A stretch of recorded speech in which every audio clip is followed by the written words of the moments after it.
neryškiai didėjanti, tačiau šiek tiek didėjanti, nors tas besiskiepijančiųjų skaičius kasmet jisai pastovi beveik apie 50 000 ir laikosi. Panašiai. Ir apskrityse, tai vad būtent Vilniaus apskritis ir Utenos apskritis tikrai pasiskiepijo per pereitus metus, lyginant su 13 daugiau asmenų. Tai kaip matėte ir tos sergamumo problemos, ir čia tie trakai vis užveža, žodžiu, pasiskiepius yra daugiau. Apskritimis iš 10. 8 likusiose skiepimo skaičiai, neapimti skiepimo skaičiai, liko tokie patys, arba keletą ten žmogiukų pasiskiepijo mažiau, arba keletą daugiau. Tačiau visumoje, kaip matote, bendras pasiskiepiusių skaičius, jis iš tikrųjų yra mažesnis. Rodiklis vėl Vilniuje pasiskiepė virš 200, 10 000, Utenoje virš 100. Kitur iš tos grupės žmonių, pavyzdžiui, Tauragėje, iš 10 000 grupės žmonių pasiskiepė tik 62. Tai yra, ko gero, pats žemiausias rodiklis Lietuvoje, tai yra Tauragės apskritis. Ir tie vadinami atėjimai mūsų kartai. Ta prasme, kadangi skiepas susideda iš 4 kartų, 4 yra boosteris, tas primenantis tiem 3 pirmiems, tai vat mėlyna spalva būtent tai reiškia, kiek naujai žmonių atėjo pasiskiepyti. Tai vat pernai atėjo žmonių 2000 mažiau, negu buvo prieš tai pirmam kartui. Apskritai pareiškė norą pradėti skiepytis 2000 mažiau žmonių negu 13 metais. Antram kartui, tačiau boosteris, 4, tas violetinė spalva, iš tikrųjų po tam tikro laikotarpio prisimenė, kad vis dėlto kažkada 3 kartus gavau ir reikia ateiti padaryti jau man tą 4.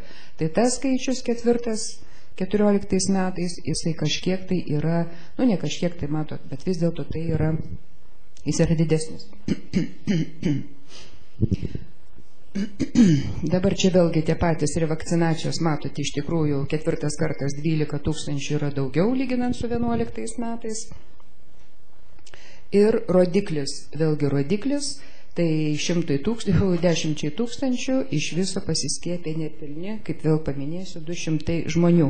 Jeigu 14 metais, skaičiuojant visą Lietuvos populiaciją, 2,9 milijono, tai kas 55 asmuo, jeigu jos surikiuoti visus į vieną eilutę, būna paskiepytas, reiškia 2 žmogiukai iš 100 Lietuvoje pasiskiepė. Čia nepriklausomai, 1 ar 2 ar 3 kartai. Apskritai gavo 1 injekciją, sakykime, buvo paskiepytas. Tai va, kas 55. Žinant, vėlgi, kaip aš paminėsiu, mūsų Lietuvos tą endemiškumą. Ir pagal amžių. Pagal amžių skiepijasi daugiau, skiepijasi suaugę, be abejonės, bet saugome ir savo vaikus. Taip, kad 14 metais pasiskiepijusių vaikų yra mažesnis skaičius negu prieš tai 13, o suaugusių pasiskiepijo daugiau 14 negu 13 metais. Tačiau tas skaičius yra beveik per pusę mažesnis.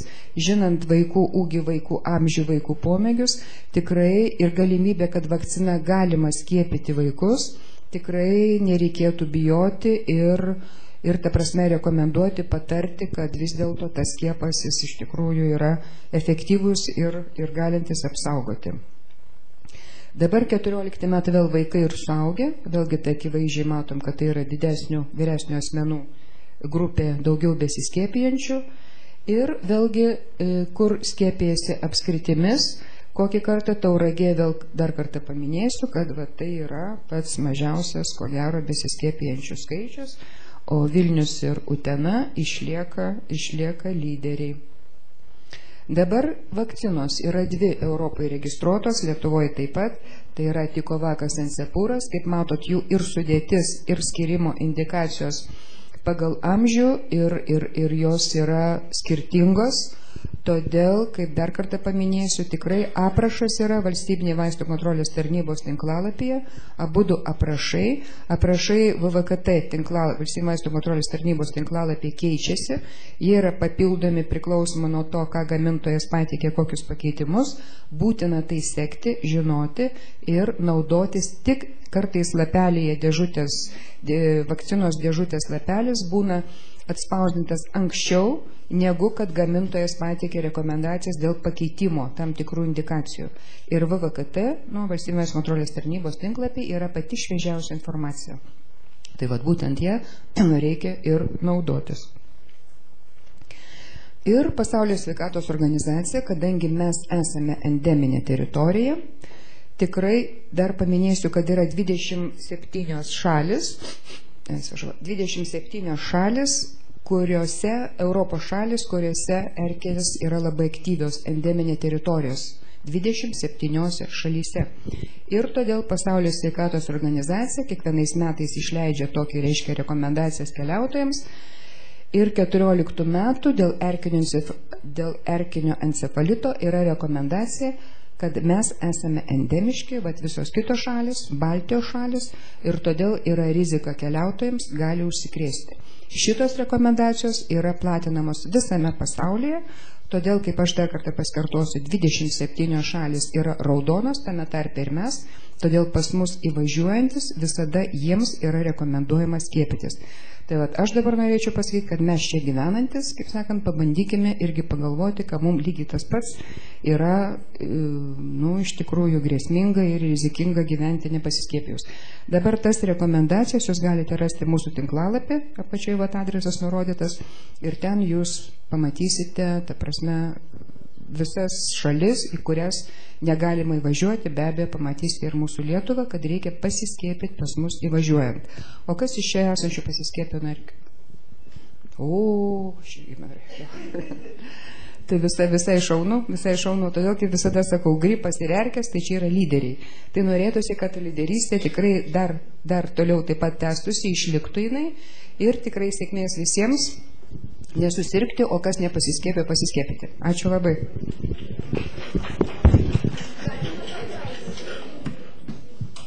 Iš kur tas mitas, jūs daug apie skiepus žinote, apie vakcinas, iš kur tas mitas žiniasklaidai klausant ten ištisai tie antiskiepininkų judėjimai aiškina. Vakcinose gyvsidabris, gal kažkur yra ten kažkokia ten, iš kur tas atsiradus tokia baisi ta gyvsidabrio baimė. Žodžiu taip. Žodžiu dėl gyvsidabrio. Gyvsidabrio Lietuvoje ir Europoje esančiose vakcinose nėra. Nes Lietuvoje, kurios vakcinos šiai dienai cirkuliuoja, tiek kalendorijoje nacionaliniam, tiek, ne kalendorijoje, jos yra vienadozės. Yra viena dozė arba švirkšte, arba jinai flakone. Tu tiesiog įsitrauki.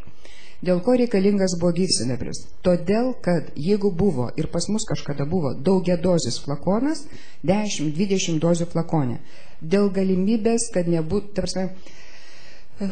yra galimybė užteršti tą flakoną. Sakykime, iš vieno flakono 10 dozių naudojasi ten 5 ar ten 7 personalas, ar ne? Tai dėl tos galimybės, kad nebūtų įnešta tarša, buvo dedama gyvsidabrio.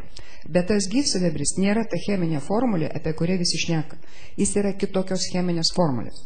Bet jo yra toks kiekis, kuris apskritai negali jokios grėsmės sukelti žmogui. Jeigu lyginant su, sakysime, gamtoje esančiais tam tikrais dalykais, sakykime, žuvimis, kurios ant plaukia vandenynuose, tai netgi amerikiečiai labai seniai išskyrė žuvų rūšis, kurių negalima valgyti vaikam, nešiosiom ir ten visom kitom rizikos grupėm, nes juose sukauptas tas būtent gyvsidabris yra iš tikrųjų labai pavojingas. Bet tas mitas be abejo parėjo apskritai apie vakcinas kalbant, tai todėl, kad buvo visada už to skiepijimą, nėra problemos, nėra tymų problemos, nėra raudonų, nėra sergančiųjų.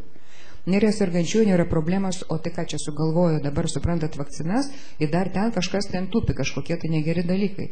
Vien todėl, bet dabar tikrai galiu šis užtikrinti, šitų dalykų nėra. Aišku, gamintojai gamina, nes yra šalių, sakykime, kaip Afrika, kur yra visokių ten tokių ir klimatinių, ir kitokių ypatumų, kur yra neįmanoma apsaugoti nuo tam tikro galimo užterštumo. Tai va, o Lietuvoje tikrai jokių dalykų nėra, bet tai, žinot, kaip sakant, meškos paslauga padarė pati savo vakciną, išnaikino ligas, tai kam nereikalinga. Tai aš manau, kad tai buvo pagrindinis kabliukas, be abejonės dar ir tai, kad atsirado tos religinės visokios ten tos grupuotės, kurios atsisakė skiepytis. Tai va, turim tą, ką turim su tymais, turim tą, ką turim su kokliušo. Vakar registruotas dar vienas mirties atvejis, vaiko pusės metų nuo kokliušo, kuris buvo neskiepytas. Tai va, 21 amžius, skiepais valdoma infekcija, bakterija, bet va taip yra.